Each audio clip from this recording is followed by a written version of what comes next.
ವಾರ್ತೆಯ ಮುಖ್ಯಾಂಶಗಳು. ರಾಜ್ಯದಲ್ಲಿರುವ ಎಸ್ಎಸ್ಎಲ್ಸಿ ಹಾಗೂ ಪಿಯುಸಿ ವಿದ್ಯಾರ್ಥಿಗಳು ಜಸ್ಟ್ 33% ಅಂಕ ಪಡೆದರೆ ಸಾಕು ಪಾಸ್. ಶಿಕ್ಷಣ ಸಚಿವ ಮಧು ಬಂಗಾರಪ್ಪ. ಪ್ರತಿಷ್ಠಿತ ಕೆಡಿಸಿಸಿ ಬ್ಯಾಂಕ್ನ ಆಡಳಿತ ಮಂಡಳಿಗೆ ನಾಮಪತ್ರ ಸಲ್ಲಿಸಿರುವ ಮಾದೇವ್ ಗೋವಿಂದ ನಾಯ್ಕ್. ಕೆಡಿಸಿಸಿ ಬ್ಯಾಂಕಿಗೆ ಪ್ರಪ್ರಥಮ ಬಾರಿಗೆ ಮಹಿಳಾ ಅಭ್ಯರ್ಥಿಯಾಗಿ ನಾಮಪತ್ರ ಸಲ್ಲಿಸಿದ ಸರಸ್ವತಿ ಎನ್ ರವಿ. ಕೆಡಿಸಿಸಿ ಬ್ಯಾಂಕ್ನ ಆಡಳಿತ ಮಂಡಳಿಗೆ ಆಯ್ಕೆ ಬಯಸಿ 5ನೇ ಬಾರಿ ನಾಮಪತ್ರ ಸಲ್ಲಿಸಿರುವ ಶಾಸಕ ಹಾಗೂ ಕೆಡಿಸಿಸಿ ಬ್ಯಾಂಕ್ನ ಅಧ್ಯಕ್ಷ ಶಿವರಾಮ್ ಹೆಬ್ಬಾರ್. ಶಟಲ್ ಬ್ಯಾಡ್ಮಿಂಟನ್ ವಿಭಾಗ ಮಟ್ಟಕ್ಕೆ ಆಯ್ಕೆಯಾದ ಮಾರಿಕಂಬಾ ಶಾಲಾ ವಿದ್ಯಾರ್ಥಿಗಳ ತಂಡ.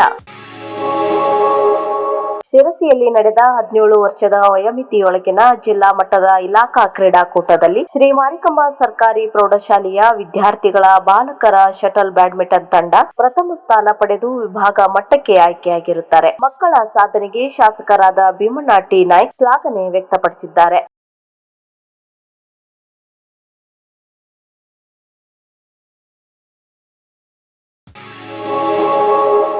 ಜನಸಾಮಾನ್ಯರ ಹಾಗೂ ರೈತರ ಜೀವನಾಡಿಯಾಗಿರುವ ಕೆಡಿಸಿಸಿ ಬ್ಯಾಂಕ್ ಕಳೆದ 5 ವರ್ಷಗಳಿಂದ ಪ್ರಗತಿ ಹೆಜ್ಜೆಯಲ್ಲಿ ಸಾಗುತ್ತಿದ್ದು, ಈ ಅವಧಿಯಲ್ಲಿ ನಾವು ಗ್ರಾಹಕರ ಅಗತ್ಯಗಳನ್ನು ಪೂರೈಸಲು ಸಾಧ್ಯವಾಗಿ ಲಾಭದತ್ತ ಸಾಗಿಸಿದ್ದೇವೆ ಎಂದು ನಾಮಪತ್ರ ಸಲ್ಲಿಸಿದ ಬಳಿಕ ತಿಳಿಸಿದ್ದಾರೆ. ಕಮಿಟಿಯ ಸಹಕಾರದಿಂದ ಬ್ಯಾಂಕ್ ಪ್ರಗತಿ ಹೆಜ್ಜೆಯನ್ನು ಕಳೆದ 5 ವರ್ಷದಲ್ಲಿ ನಾವು ಕಂಡಿದ್ದೇವೆ. ಈ ಬ್ಯಾಂಕು ಈ ಜಿಲ್ಲೆಯ ಕೃಷಿಕನ, ಕೃಷಿ ಕಾರ್ಮಿಕನ, ಉದ್ಯೋಗಿಗಳ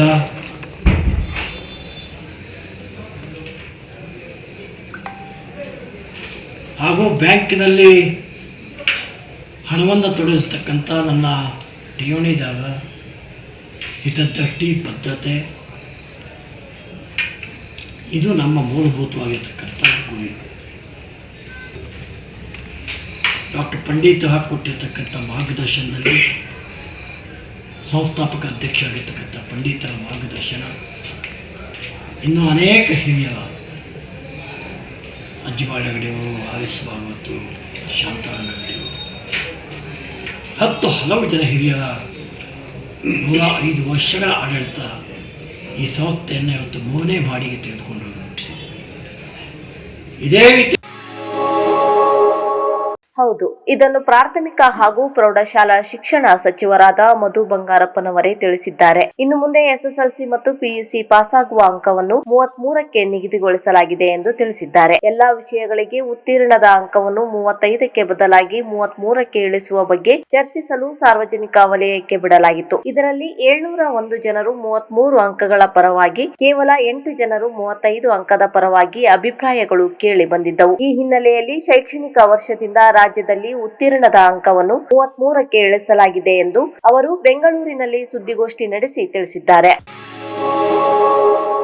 ಈ ಬ್ಯಾಂಕಿನ ಅಧ್ಯಕ್ಷ ಗಾದಿಗಾಗಿ ಶತಾಯುಗತಾಯ ಪ್ರಯತ್ನದಲ್ಲಿರುವ ಸಚಿವ ಮಂಕಾಳ್ ವೈದ್ಯ ಅವರು ನಿರ್ದೇಶಕರಾಗಿ ಅವಿರೋಧವಾಗಿ ಆಯ್ಕೆಯಾಗುತ್ತಾರೆಂದು ತಿಳಿದು ಬಂದಿತ್ತು. ಆದರೆ ಗೋವಿಂದ ನಾಯ್ಕ್ ದಿಢೀರನೆ ನಾಮಪತ್ರ ಸಲ್ಲಿಸಿದ್ದರಿಂದ ಚುನಾವಣೆ ಅನಿವಾರ್ಯವಾಗಿದೆ. ಒಂದು ವೇಳೆ ನಾಮಪತ್ರ ಹಿಂತೆಗೆದುಕೊಂಡರೆ ವೈದ್ಯರು ಅವಿರೋಧವಾಗಿಯೇ ಆಯ್ಕೆಯಾಗುತ್ತಾರೆ. ಆದರೆ ಒಂದು ಅಂದಾಜಿನ ಪ್ರಕಾರ ಗೋವಿಂದ ನಾಯ್ಕ್ ಕೊನೆಯ ಗಳಿಗೆಯಲ್ಲಿ ನಾಮಪತ್ರ ಹಿಂಪಡೆದರೂ ಆಶ್ಚರ್ಯವಿಲ್ಲ ಎನ್ನಲಾಗುತ್ತಿದೆ.